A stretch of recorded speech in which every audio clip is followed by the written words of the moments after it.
Okay. Hey, everybody, we are live here from the Attention Era Media Studios. This is downtown Milwaukee that we're overlooking here in this beautiful skyline. You're watching hour number 15 of our 24-hour broadcast that we do in celebration of community managers all around the world with topics and people from literally all around the world. This is our 6th year as a community celebrating Community Management Appreciation Day and our 3rd year doing these Hangouts. We'd like to just give a special shout out real quick to the Community Management Appreciation Day Award sponsors, which are BTC Revolutions, Flockler, Higher Learning, or Higher Logic, My Community Manager, Online Community Results, socialmedia.org, and Sprout Social. So we're the gang from My Community Manager. I'm Brew, co-producer at MyCMGR, also the director of Awesome at Be the Change Revolutions. Hey everyone, I'm Sherry Rohde. I lead community and user experience at a company called Rebellion Media, as well as co-produce the CMGR Hangout here at Brew. Hey guys, I'm Garrett. I help these two crazy kids out with My Community Manager, as well as freelance all over the social media landscape. That was new, right off the top of the dome. You didn't mess up that time. I didn't mess up. So Dom, before we hand things off over to Hillary to talk about the power of programs to drive engagement in your community, I hear we have an award to give out. We do. We do have an award. Should we give you a drum roll? Not yet. Oh. But yeah, I will ask for the drum roll. And everybody out there in CMAD land has to drum roll. This award is for the People's Champion, the person that takes the time to acknowledge brand advocates, community standouts, basically the king and or queen, or just king or queen or and or of shout-outs and being awesome and making sure they recognize people. And so if everybody wants to give a drum roll, everybody on the panel, go ahead, drum roll. Seegan is down there, fantastic. All right, your champion is Bethany Lister. So congratulations to Bethany. Round of applause. Round of applause for Bethany. At Beta Lister. So congratulations, Bethany. Beta Lister. There Beta it is. Lister? Beta Lister. BETALLISTER. That is correct. So everybody tweet her, say High congratulations. fives. Gifts. All right, guys. So with that, Hillary, we're just going to turn things over to you. So take it away. Awesome. Thanks, guys. Thanks to the whole My Community Manager crew. Huge CMAD shout out to all the practitioners out there. We're super excited to be carrying the torch and keeping this going. This is crazy, 24 hours of live programming. Good for you. So we're ready to kick off the next hour. We're going to be talking about the power of programs and dynamic content to drive engagement in your community. I'm here with some awesome community managers today, some old friends and some new ones as well. My name is Hillary Boucher. I work at the Community Roundtable, and the goal of our organization is to advance community management. So this is a really important topic and obviously an important day for all of us. And how we do that is through research training and the CR network, which is where I get to roll up my sleeves in community management and manage a network of community practitioners. So it's very, very meta. But so before we dig into the topic, I want to give everyone a chance to introduce themselves. We have some great experienced community managers here, and so I think it'd be cool if you guys told us your name, your role, and your company, but also tell us a little bit about your community use case. I've been following along some of the Hangouts today, and I noticed that people are working in lots of different kinds of communities, different kinds of organizations. Like, is your community customer-focused, partner, employee? How does your community fit into your organization? So let's kick it off with, we'll just run down the line. Holly, you want to go first? All right. Hi, everyone. My name is Holly Goldin, and I work at Atlassian as their global community manager lead. And we build collaboration software tools such as HipChat, Jira, and Confluence. I know a lot of you have used at least a couple of those before. And our community is a B2B community, and our biggest and most successful community program that we have right now is our Atlassian User Group program, which is an offline community program that we have community volunteers that lead different user groups around the world multiple times a year. So we have the offline community program, and then our community leaders are their own online community as well that I manage. Awesome. Thanks, Holly. Melissa, you want to go next? Sure. Hi, everyone. My name is Melissa Potvin, and I am a community manager at CA Technologies. I also support B2B, a customer-facing community, and I'm specifically aligned with our enterprise management business unit. So every day it's very important that I work with executive stakeholders as well as customers to drive the power of community. So this is my first Google Hangout here today with the Community Roundtable, so thank you for having me. Thanks, Melissa. I'm so glad you made it. How about Luke? Hi guys, Luke Sinclair here. I'm the Director of Community at Citrion.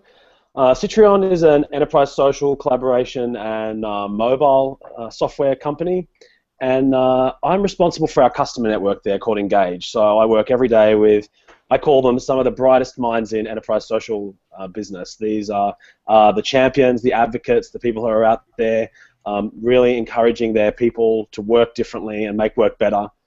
Yeah, so I get to work with them every day. And it's very exciting. I'm glad to be here. Awesome. Thanks, Luke.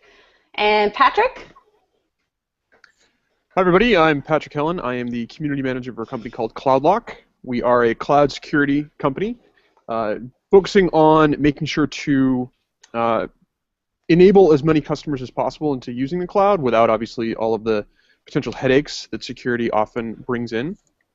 My use case is customer focused. We provide a community specifically for our customers to interact, to get updates, to get documentation, pretty much everything they can, and we're looking at rolling out additional features like obviously case creation, all that sort of warm and fuzzy stuff that we can provide to the customers to make sure that they are the best taken care of as possible.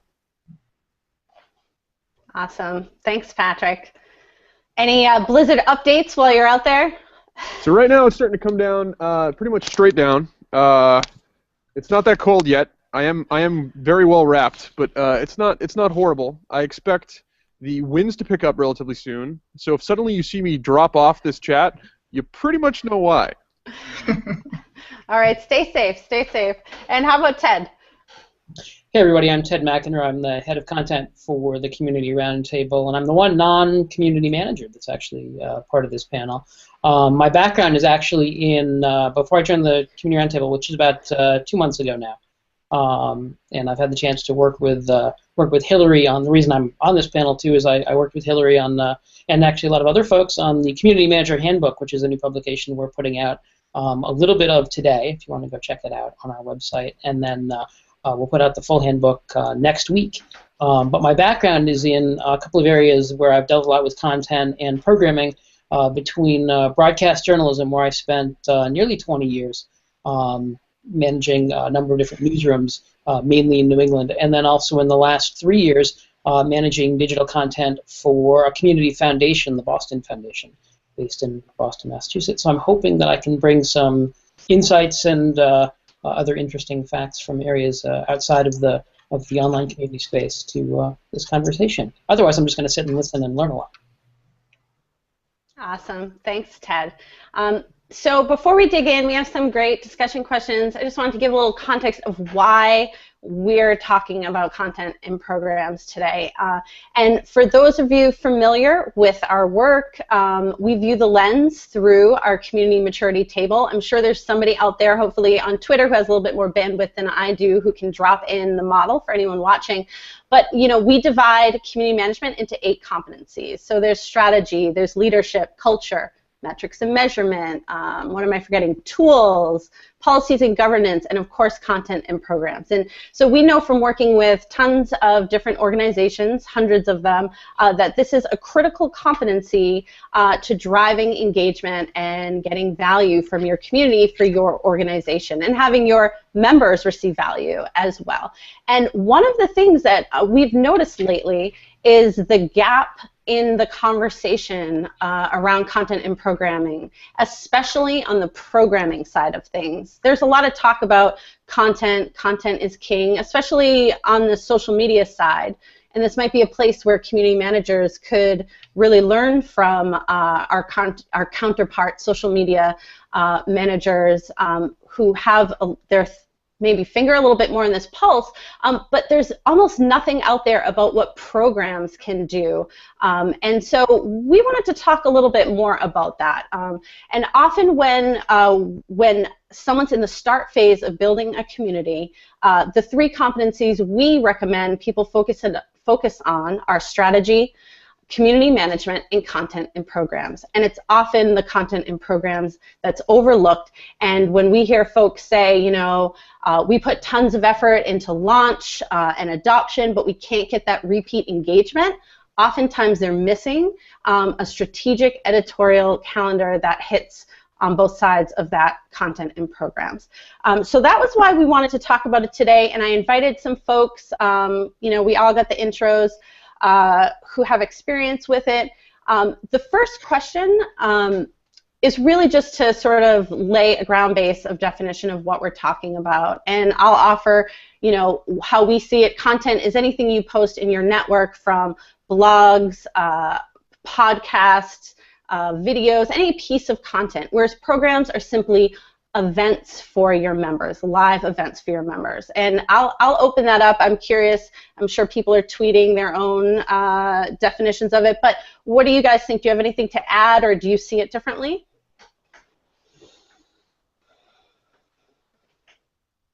Hi, Hillary. It's Melissa. I guess I can get us kicked off here. Sure. Go ahead. Yeah, I mean, when I think of content at CA, and I think my colleagues would probably agree with me on this.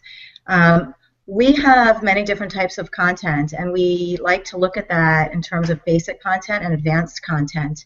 So some of the basic content might be questions or documents, where some of the advanced content types might be something like more thought leadership type pieces like blogs or even ideation.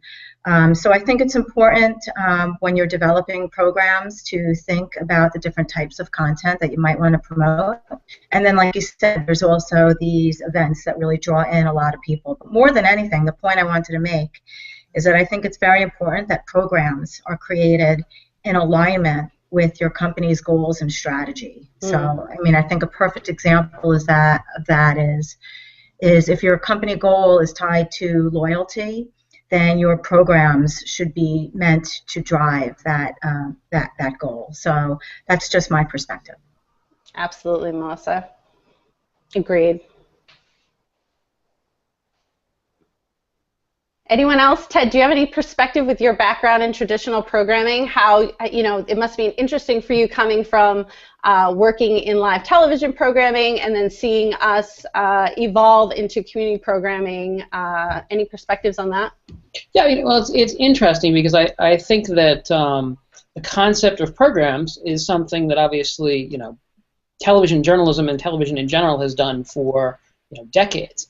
And it was sort of it's one of its strengths. You know, you can always tune in. You know, the 6 o'clock news is on at 6. Your favorite show is on Wednesdays at 9 or whatever.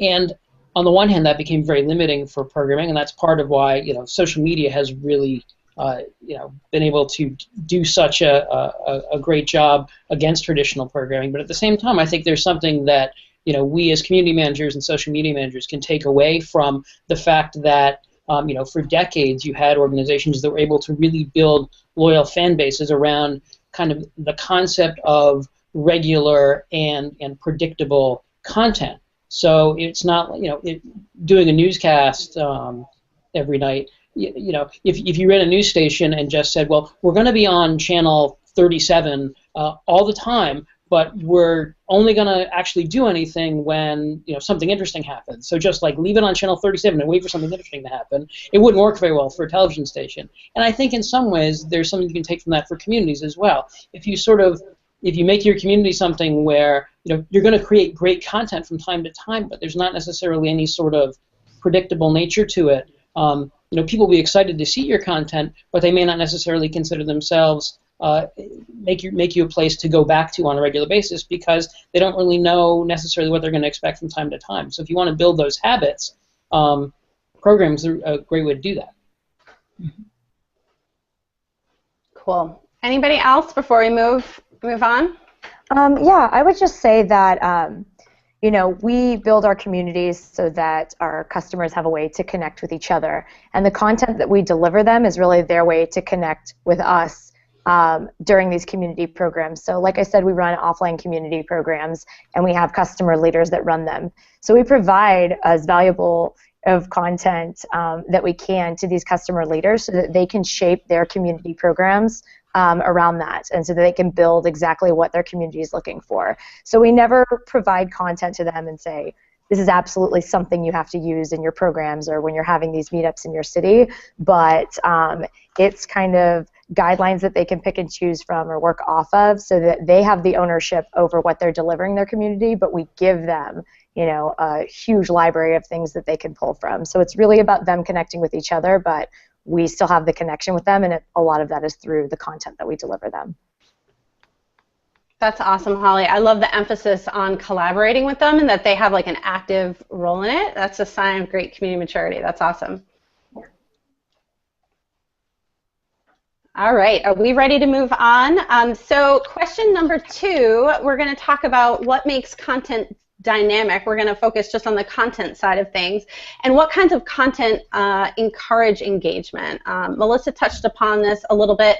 Does anybody else have examples of content that they find drives engagement in their community?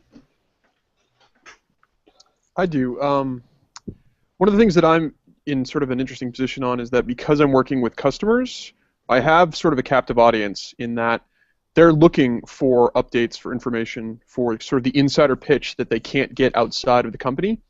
And so we do a lot of face-to-face, we do obviously meetings, we do a lot of calls and interaction, but we sort of have that ability to say, hey audience, this is where you can come to get this type of information. And so we want to then pull them and ask them additional questions about the information, see what it is they're looking for. In some cases they might want things that we can't give. You have a lot of times that people are like, oh, we'd like a full 6-month roadmap of what your release schedule looks like, including dates and download links, etc., which I would like too, to be honest, but we're not going to get that. So instead, we have much more of a give and take. Like, if we give you a list of 5 things that you think should be the most important piece included on the next release, let's hear that. Let's talk about it. And then also, what other pieces are you missing? What's the content that we're not providing to you that you feel like you need? You know, in today's day and age, there's a lot of people that they don't read the manual, but then there's a lot of people that really want one. It could be a security blanket type scenario where they just want to have that documentation stacked up nicely on the desk next to them. But if that's what they want, and we can provide that to give them a better customer experience, then so be it. We'll do it. Cool. Hi, this is Melissa. I completely agree with you. I think that's great. Actually, at CA, we're starting to do a lot more of that, where we're polling the community to ask them, what do you want to hear? In fact, what we found recently with some of the events that we've been doing is that they're just too long, and we're starting to take some of our webcasts and turn them into mini webcasts. But now we're taking it a step further and saying, what kind of webcast do you want to see? What's the material you want to hear about? So our communities are very product specific. And rather than us tell the community what we think they should hear, we're now polling the community to say, hey, tell us what you want to hear. So I think that's a great way to start driving engagement, especially in events. Hillary, I could add to what Patrick and Melissa were saying. We find the same here. We really ask the community what they're looking for, and then we try to curate a calendar. So create a calendar. So each month we have a different focus or theme, and our program will tend to align up to that theme each month. So, for example, in February, our program theme is going to be internal communications using social. And we'll align a webinar that month. We'll have a learning session and a workshop, and we'll do an online chat. And we try to focus all of the activities that we program that month on that particular theme. I think what's really important, though, is to find the balance between the programmed content and then the ad hoc conversation that occurs. The very nature of digital online community is that sometimes conversation just comes out of nowhere, and sometimes that's the best kind of conversation. So whilst we have the program going, we still like to keep that really fluid feel as well. Luke, tell us a little bit more about that. Like, do you account for that in your editorial calendar, or is it just very ad hoc, like you're just responsive to something that happens in the community or in the industry? Well, I guess I live in the weeds, I guess, of my community every day. So I will always be listening to what's going on around us. So today in my community, there's been lots of posts about the blizzard that's going on outside here on the East Coast. That tends to drive a lot of conversation because a lot of people are also experiencing this common big event. But there are also things like questions that might land in some of our communities relating to best practice or knowledge sharing. I really find that people love to, especially in a customer-focused community, people love to talk about shared experiences, common challenges that they're facing, problems that others might be able to help them solve. And I think that's where some of our richest conversation occurs. So we will focus the content each month around a different theme, but sometimes things just pop up that are left of field, but they can be the richest conversation. Yeah, I agree, and it's smart to hold that balance. Ted, I don't know if you want to talk about the Community Manager Handbook anymore. What I like about that piece of content that you've been working on is how it's an opportunity for us to collaborate with members, right? Like everybody was talking about working with their community to develop content that people want. And then there's content that also gives you the opportunity to collaborate with your members, which creates a stronger relationship between members. So do you want to talk a little bit about that experience, especially coming on as a new team member, what that was like working with the community on that? Well, we I think there's 37 ways I could do it. I mean, first of all, it's important to recognize the kinds of people who you got to talk to. I mean, these are high-powered people within the community professional space. So this is actually Hillary's vignette we did on content and programs. That's part of the handbook. But I mean, in getting to talk to 20 current and former members of the CR, I mean, I really got an opportunity to explore a lot of different issues and different approaches. And Patrick's also a part of the handbook as well. So I don't have his picture. Actually, I guess I do have his picture. It's right there. Yeah. No hat. Where's the hat? No hat. Wait, hold on. I want the hat picture. We don't have to get this reprinted. But I think when you talk about the kinds of content that are engaging, being able to tap into such a great base of expertise within the network and being able to surface the issues that they're bringing up, I think made certainly my job with the handbook that much easier. But I think also on a day-to-day basis, we see it within the CR community as well, within the CR network, that some of the best conversations are those where you really can get members to either take the lead or be engaged from the start on it. So it's not always coming from. I mean, Hillary does a great job. So I'm just going to keep promoting Hillary here, but she does a great job of surfacing a lot of interesting issues within the community space. But you can see it when someone within the community posts almost, can be almost the same kind of question. You'll see the engagement take off in a different way because it's coming from a member of the community into the community, and that's the kind of engagement you really want to foster over time. And if you can get the community to the point where members are just doing that on their own, and you're able to sort of help shape that discussion and surface the resources and so forth, that's where you can really see the powerful combination of good management and good engaging content from the members. Absolutely, good point. Another piece of content that we work on that I think we haven't mentioned yet is curating content for members. And Google is a big world out there, and one of the things we try to do is help our members be able to, come in, they're looking for information. They can trust that we've curated research, helpful articles without, all the other noise that's out there. So content curation is also a really important piece as far as putting that in your community and providing value for your members and modeling that behavior so that they can come in and engage and share what they're reading and what they think is valuable and add to that conversation. So I agree with what everybody said. Is there any other last comments before we move on to programs? All right, good job. Okay, question number 3. What types of programs work well in a community? And I'd love to hear some examples of programming that you run in your community that you found to be successful. Who's going to volunteer to go first? I will call names. All right, Patrick's got his hand up. Patrick, you can go. So I did this to some degree with some success in my last community, and I'm actually rolling it out this quarter in my current community. But the old chestnut that is like the VIP/super user, with a customer community, you have a little bit of a benefit in that if you invite people to be sort of that VIP for you, either people that are already very well established in your customer group, people that are willing to give you feedback, case studies, be references for you, the people that are willing to talk to you pretty much at any given time, those are the people that you typically want to reach out to and have another conversation with. So in this case, when I first launched this community, my community is only a few months old.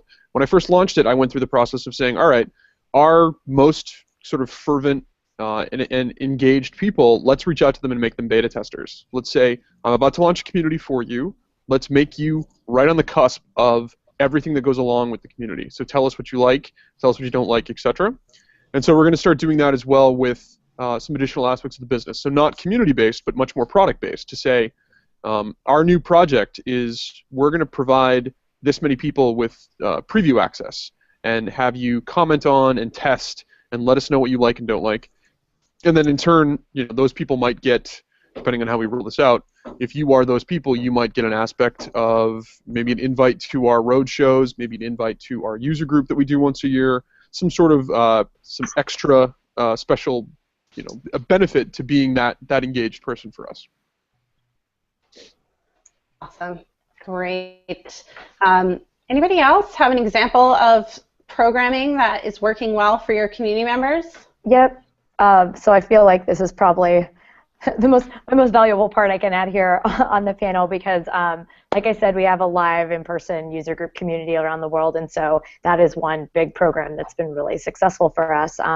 And the piece of it that's really helped us create it to be what it is today is that we have a group of community leaders that run all of these programs around the world. There's only one of me, and we're having somewhere between 200 and 300 events a year in all of these different areas, so there's no way I could be flying around and running them myself. So we have people that volunteer that are customers of ours that run these programs in their cities, and we've been doing that for a while, but what really made the difference for us is that we turned that group of people into their own community within this last year. Before, they had never even spoken to each other, but now they're engaging with each other on a regular basis and helping answer each other's questions and sharing content and ideas on how to build their communities, which has been, absolutely amazing. It's helped us scale massively. It's helped really grow the engagement of these leaders to be really, really active and to really care about these groups that they're growing and want to be doing them on a regular basis. So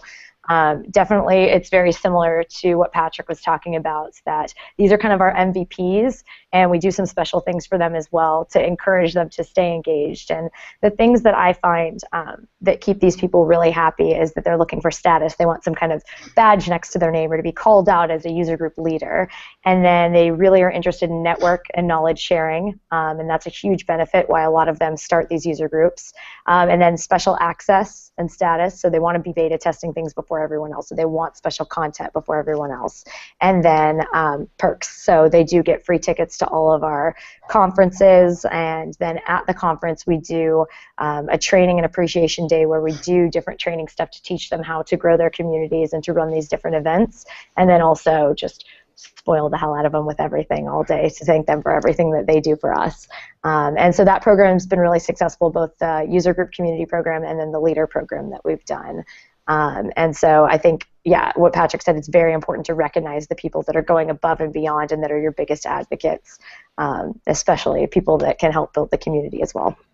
Absolutely. And Holly and I were actually chatting, I guess that was last week, 'cause it's Monday, last week, and we were talking about both having been through building a leadership program, the pain of having to build it from scratch, but then the what you get back in return in the ability to scale yourself. And you think about how do you manage all those user groups, all those user programs, and you wouldn't have been able to do it without those volunteers. But there's a lot of work that goes into building and managing that group that doesn't pay off right away. So that's really cool. How do you see? I'm interested because you're doing a lot. These are live programs for your business's customers. How do they benefit the company? What's how do you think it builds the relationship between the people who attend these events, not just the people running them, and your company? That's a really loaded question. As you know, I think as community managers, we all really not necessarily struggle, but are working through the best ways to really understand the value of our communities for our companies or organizations. And right now, what we're seeing, obviously, is we're building a big group of advocates, not just the leaders, but the people that are coming to these events.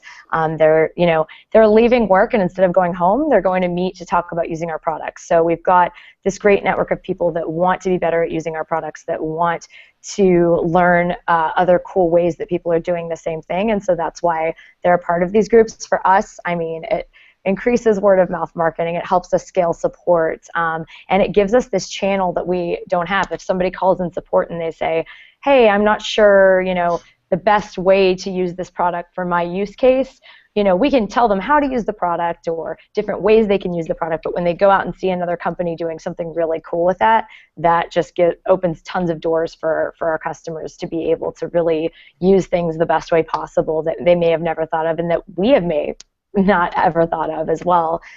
So there's just a ton of value in it for our company. And then also there's just this really great joy of being able to do this for our customers. They thank us all the time for investing this time and energy and resources into building these programs for them, that it's not just, here's our products, now you're out on your own, but here's your products, and we're there as a partner with you along the way. Absolutely. Melissa, I know that you guys recently launched, maybe in the past year, office hours at CA Tech as programming. I would love to hear more about that, and even if you could talk a little bit about how it's evolved, because it's probably like a year old now, right? Yeah, Office Hours has been around for a while, and it's a really exciting program that we have. So Office Hours is basically a 1-hour WebEx chat that we have with our customers. They're very product specific. Our customers love it because, quite frankly, different strokes for different folks. Some people like to get on a webcast and ask live questions. Some people are more comfortable just to be a little bit more low-key and ask questions through a chat forum. So it's my job as a community manager to rally the support engineers that support a specific product. I rally them onto a WebEx chat. It's scheduled. It's very heavily promoted to our customers. We get our customers into this WebEx chat, and they have 1 hour to ask, pretty much any question they want to the support team. So it's just a great way for our customers another way that they can engage with our company and with our support team. So far, the response has been very positive. So awesome. Yeah, it's a great program. Hillary, the other thing I wanted to mention is I can't really talk about the success, but we do have some other really exciting programs kicking off at CA. Maybe at some point we can report back on them, but maybe you'd be interested to know. So we are working on a user adoption program. One of my colleagues is leading that project. Obviously meant to drive engagement across all the different types of users that we have to help foster and get them more excited about the community. And then the really complicated project is looking at community health. I know you know that because I've been asking you all kinds of questions, but we are looking at putting a lot more analytics behind determining the health of all our communities. So certainly as a community manager, you have a hunch on the state of your community, but we are really looking to put some more analytics behind that.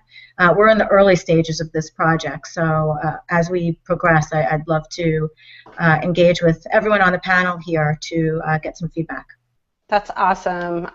Very cool stuff. And you're going to love big, hairy projects as a community manager. Yeah, that one definitely is. I'm curious, for the office hours, I'm curious, how long did it take before it took off? Like, was this like an immediate success? Like, you guys put it out there and folks immediately realized the value? Did it take time to ramp up? What did that adoption process look like for that program? I would say it definitely took some time to ramp up. We had to educate our internal people, obviously, as well. What does office hours even mean? I still see some variances. We have some office hours that we have a lot of customers attend, and some are still a little bit quiet. So, but we continue to hold them. We continue to make them available to our customers because we want our customer base to know that we are always available to them on a 24/7 basis through the communities, but also through events like these. So I would say, you know, if you choose to go down the path where you want to have an office hours or a similar type event, not to be discouraged if initially the attendance is low, because as you continue to promote and get the word out, I think the attendance will come. Yeah, yeah. That's what we've seen anyhow. Yeah, I'll echo that too. We started, we have our regular roundtable programming, which is similar to this panel discussion weekly, but we also added happy hours, which is more of an open opportunity for members who maybe weren't feeling the topic that week but still want to come in and ask a question. And I can't tell you how many times I wanted to quit happy hours because it was me alone in happy hours with a colleague chit-chatting away. And thinking, this just isn't working, this just isn't working. And then there was a point at maybe, I'm going to say it was a full 3 months when all of a sudden we had like 8 members show up, they're swapping links, they're sharing best practices, they're meeting each other, and it was everything that we had envisioned, but it took time for people just to work that into their schedule and their calendar and their habits. So that's definitely a lesson I've learned the hard way. Yeah, and you know that it's working when people come to you and say, when is the next office hours? So that's what we're starting to see now, which is great. Absolutely. Luke, what about you? I know I've sat in on a G+ Hangout that you've run for Citrion. What kind of programs you got over there? So we actually taking a bit of a different approach in 2015 to our entire conference program. In the past, we've held a face-to-face conference we call Collective, and we invite all our customers in the US, Europe, and in Australia to come and join us. And this year, we feel like the market for us really shifted. You know, there's this new level of maturity in enterprise social customers that almost a destination conference that's run by the vendor doesn't make sense anymore. And our customers are saying to us, we don't have time to come and spend 4 days with you because there's a lot of other stuff going on. So we're shifting our entire conference program, and the panel you participated in last year is kind of merging into that. And we're taking everything into programmed digital content through the community. It's been a pretty crazy couple of months trying to flesh out and plan how this looks. We want to release 3 months worth of content at a time. But we've pretty much gone, the whole conference program has gone digital. So we're running keynotes, we're doing panel conversations, wow. We're hosting online workshops, we've got chats just like happy hour at the community roundtable. We do a live chat once every 2 weeks. And we're wrapping that all up under the community program kind of umbrella. It's exciting. We have a few KPIs that we're going to track over the first couple of months, and I'll be able to report back to you then and see how it goes. Awesome. And you know what, I actually have another question for you too. We had another panel member, Kirsten Laspere, was going to be here today, and she's internal focused, so like your community members. And I'm curious, do you see your community members using particular programs in employee-focused communities that work well? Like what type of programs are they running for engagement? what kind of programs are my customers running in their communities? Yeah. Well, I'm kind of asking you to represent the internal voice because we don't have someone here, but I think it's interesting to note if there's a particular kind of program that folks are running. Sure. I mean, I think at the enterprise level, there are a lot of cultural kind of programs that focus on the vision, values, and what the organization is kind of looking to achieve this year. We have really varying levels of engagement amongst our customers. You know, in pockets of different companies, the collaboration tool is used by 90% of employees, but in other parts, it's really low. So I think the high-level community managers are really looking to engage via programs that are all-encompassing, and then they look to engage like a group of community managers the same as what we're doing, like what Holly was saying before with her network of kind of federated community managers all around the place. That happens in organizations as well. And we actually see you know, community management really becoming like a core competency in the enterprise. It's something that everyone needs to understand as part of their role to succeed in this digital world. And I think the community managers that we work with are really looking at enhancing that skill set within their employees. Absolutely. I couldn't agree more, Luke. All right, well, let's move on. We're really cruising through the hour. So, you know, question 4, what value does investing in content and programs add to the community and to the org? Does anyone want to take a first stab at this one? I could say something really quickly. All right, go ahead. Something else Holly said before, I almost wanted to like leap through the computer and give her a hug. She was saying that the value for them at Atlassian is it really creates this sense of partnership. And I think for the software, in the world of software, you know, I've had a career now at this firm for almost 2 years, and before that I never worked in software. So I had lots of software companies that I was a customer of, and something that software companies are really great at is making you a customer and then throwing you over the fence and you just go into support land. And the fantastic thing about community is that we have this like idea of a partnership, you know, and I think that is the value that it brings to companies like us, is that we really take our customers and we bring them into the support services world, and we create a partnership with them. And so many of our customers, they want and need that. You know, they want to be really like nurtured through their adoption journey. So the partnership thing, definitely. Awesome. Patrick, I saw you raising your cold hand. My frozen paw over here. I would say that kind of building on what Luke was saying, like the toss over the wall into the support piece is very much the norm, and it's a problem because you've got customers that want to engage, and they want to learn more, and they want to do more, and so they're kind of stuck in this limbo where they have really good relationships with potentially like customer success teams and the support teams. I think the real benefit, though, is that in a lot of different industries, when you're selling a piece of software to someone, you end up generating a lot of FOMO, right? Fear of missing out in the people that are using your software, because everyone wants to know whether or not they're using it correctly. Am I using it to the best of its abilities? Is someone else using it better? How do I get the most return on value from the piece of software that I might have spent a significant amount of money on? And I think that's where the community program, the community conversation really does a good job, in that it provides that man on the street conversation. Because I don't remember who said it earlier, but somebody said like the real benefit of that community conversation is that people are much more apt to engage with a fellow community member saying something, as opposed to, you know, the man, so to speak.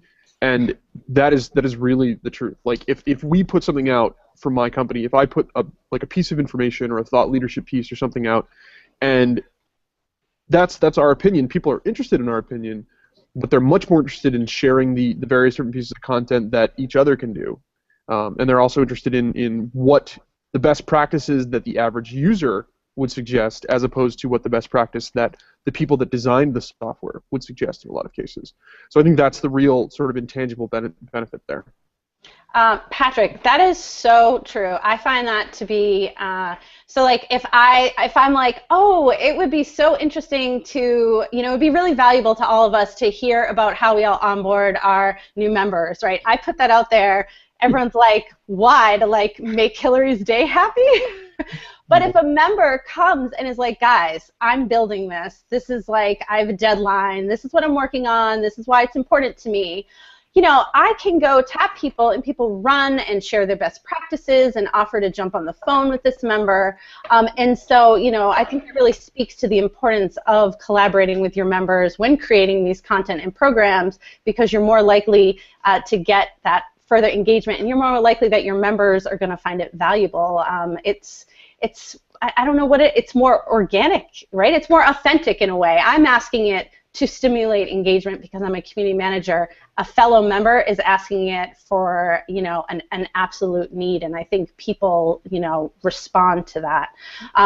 I know for one of the things that I really value that I've noticed as I've gotten better and better at running programs is the opportunities it gives me to learn and communicate with my members. There's like, I'm constantly listening and paying attention to what everybody's talking about. Once I find that I have more than one member working on a common thing or interested in a common thing, I think, hey, we could build something around this.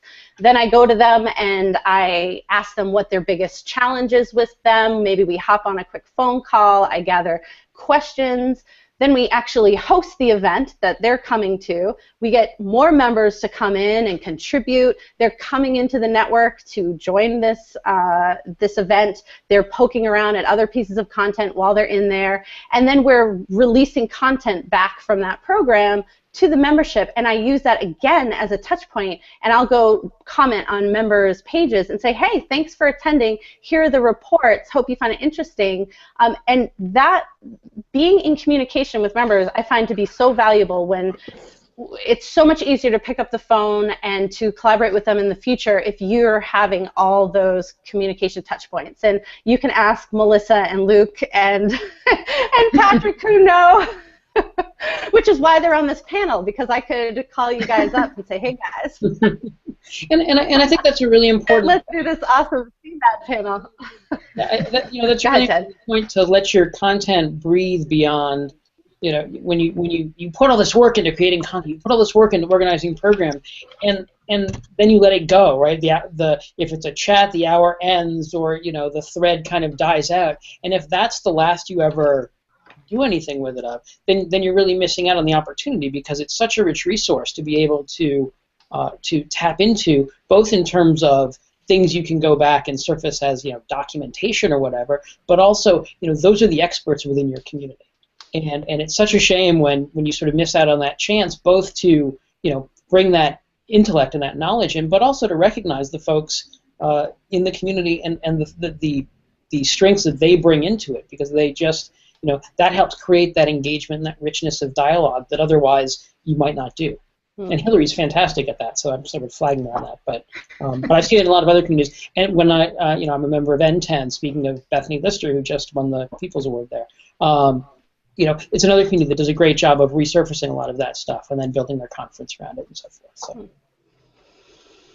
All right. I'm thinking we move right to the question about what advice would we give to a community manager, either just starting out and trying to kind of crack this engagement using content and programs, or maybe someone who's struggling. Do you guys have any pearls of wisdom to pass along? I'll start there. I think I look at my community often like it's its own product. And community managers have this product, and they have to figure out how to build it and to add features and to fix bugs, and they're the support for their product, and they're marketing their products. You're this entire business unit for your product, which is why we're probably all so exhausted all of the time, because I know we are. And so for someone who's just breaking into it or is struggling with it, to really understand that you are this entire unit of a business and have all of these different responsibilities, and to sit down and really prioritize what's the most important to get started with, and give yourself a break that you can't do everything 100% all of the time, especially when you're getting started if you don't have a big team or a ton of different resources, whether that be people or money or whatever it is. But to really sit down and prioritize what's the most important, and then make sure that at the very top of that priority list is getting feedback from your community and supporting your community, because it's 50-50, and you work 50% for your organization or your company and 50% for your community, and the interests won't always be the same, so you have to prioritize them, but definitely making sure that your community is at the top of that priority, and as we're saying, getting feedback and finding out what they want, collecting that, and making sure that that's a reality and you're giving them value in the community would be probably the most important thing you can do and understand when you're getting started or trying to fix things. I'll jump in. I would say for people getting started, from a content standpoint, the most important piece is, I would say, reliability. If you're going to put a piece of content out that you think people are going to want to engage with, regardless as to whether or not it's fully baked in every way, shape, and form, if it's, you're just starting and it's just you don't have a full team of people that are also helping with you, as long as you have something that's updatable and that keeps coming out at either the same time or on the same schedule, so people know when to look for it, the people that do want to engage in it, the people that do appreciate that piece of content will keep coming back. And then your word of mouth starts spreading. You can obviously have a much easier update schedule to get that piece of content out. But I also think that as you grow and as your team expands and as your professionability or whatever it might be that you're looking for to finalize your community gets out there, at some point that schedule becomes the thing you build everything else on. Like if you're just updating on Mondays and people know to check in on Mondays, and then you put an update on Monday to say, hey, check back on Wednesday, there's more coming out, that's where they all get the info from. And so I think building yourself a schedule, keeping yourself very, very close to it, be it a content calendar or whatever, that allows you the ability to make sure that your customers know, or your community members know when they should come back to get updates, and then you can obviously update them additionally then. I agree with that 100%. We actually just launched a blog series over at CA, and I have to publish it every Monday. So every Monday, and I told the community it's publishing every Monday. So guess what? If it doesn't publish on Monday, I think people will be upset. And it does show a level of organization. So I think people appreciate that, especially if it's in a community that's swimming in a sea of content. The one other piece of advice I would give, and I know it might sound very simple and basic, but I do feel it works, is just to be very specific and to not be fearful, to just ask the community for what you want. Put out some calls to action. So if what you're looking for are more likes or more bookmarks or more shares, then if you publish something, go ahead and ask. Go ahead and just write it down in the piece of content and say, if you like this piece of content, please share it. Please tweet it. Please bookmark it. And I think it's very simple and very basic, but people would want to know, what do you want me to do with this? And I think sometimes just telling them enables them to then take that next step. And the other thing I would say, my last comment on this, is just removing the fear of the publish button. So if one of the things you're struggling with as a new community manager is getting people to actually author content, is teaching, explaining, educating about what happens once you hit that publish button, because I think it is an evolution. People go from lurker status, and they might do liking and bookmarking, and then they decide, aha, I want to start creating content. But then actually hitting the publish button could be really fearful for some people. So I think to help explain what happens once you publish might go a long way in getting people to actually take that next step. Anyone else? Thank you, Melissa. Anyone else on advice to pass along? Well, I think the other thing you want to keep in mind in terms of engagement is not to let make sure you're defining engagement in the way you really want to. If you get really caught up in the engagement, to me, is just as many people as possible.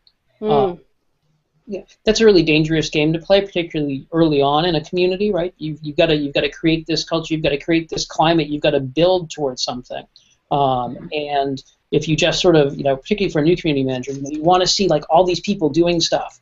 But the reality is, in the long run, you may be better off with fewer people doing the things you want them to do to start with. and building that kind of culture and building that climate and letting that grow. In the long run, that's going to take you farther down the runway. That's really going to get your community growing and going in the direction you want it to go to versus lots of people together all at once and then trying to hold that together because it's not really coherent. I second that. I'm jumping in to say yes. I can't tell you how many times I've run a session and it's low. I'm like, oh no, there's only going to be 4 people. This is a failure. And in the end, that was like one of the most valuable conversations. And it was so much deeper, and the relationship, peer-to-peer relationship, was so much deeper as a result too. So good point, Ted. Cool. So I think we're right at the top of the hour. Now I'm like, we could keep talking about this for another hour, but we have to pass the torch along. One thing I want to say before we shut things down is we're very excited today at the Community Roundtable. We launched our State of Community Management 2015 survey. So what we do in order to advance community management is we collaborate with practitioners like all of you on research that helps educate the market, and it also puts tools and research and information into community practitioners' hands to help you guys be more successful, and me too. I learned from all this stuff too. So I already took the survey. It takes 20 minutes. Teaches you a heck of a lot about community management, and it spits out a great little assessment of where you are along the different competencies as far as maturity. So I totally recommend that you take it and share it with all your community friends. That would be awesome. Thank you. Awesome. And Hillary, where was that again on the web? How do we find that? So one of my colleagues is gonna tweet it, I'm sure, any second. You go to communityroundtable.com /SOCM 2015, State of Community Management. Awesome, perfect. Well, when we see it, we'll make sure we retweet it as well, and we can get it in the comments right on the... Exactly, yeah, we'll put it right on the web along with this panel so that we can get that going. So thank you, guys, and thank you, everybody on the panel. That was awesome. I really loved hanging out with you. Yeah, that was, you guys absolutely crushed it. Everybody loved it, from Patrick being outside to all the stuff you guys shared. You really bounced really well off each other, so baller job. Cool. So next, guys, we have agency, social media, and community management. We'll also be giving away another award. So please, if you're watching and you want to watch more, go to cmad.co, click on the broadcast schedule button, find the next hour, and we'll see you there. Bye. See you guys. Happy Community Manager Appreciation Day. Bye.